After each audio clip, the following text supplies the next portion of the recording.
বিসমিল্লাহির রহমানির রহিম। ইন্ডিয়াতে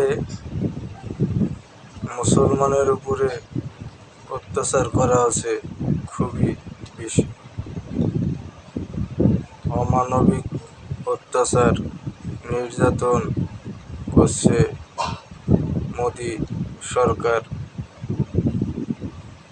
এত অত্যাচার করছে মুসলমানের উপরে, এটা কিন্তু ঠিক হচ্ছে না। মুসলমানদের পার করে দিছে, মুসলমানদের অত্যাচার করছে, বিনা কারণে জেল খাটাইতেছে, ক্ষমতার দাপট দেখাতেছে মোদি সরকার। ক্ষমতা সবসময় মানুষের কিন্তু থাকে না।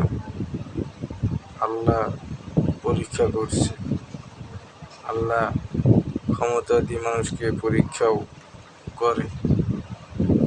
মোদি সরকারের নির্যাতনের কারণে ভালো একটা মানুষ ডক্টর জাকির নায়েক স্যার দেশ ছাড়া হয়েছে। যেমন মিজানুর রহমান আজহারি দেশ ছাড়িয়েছিল, এইরূপ ডক্টর জাকির নায়েক দেশ ছাড়িয়েছে।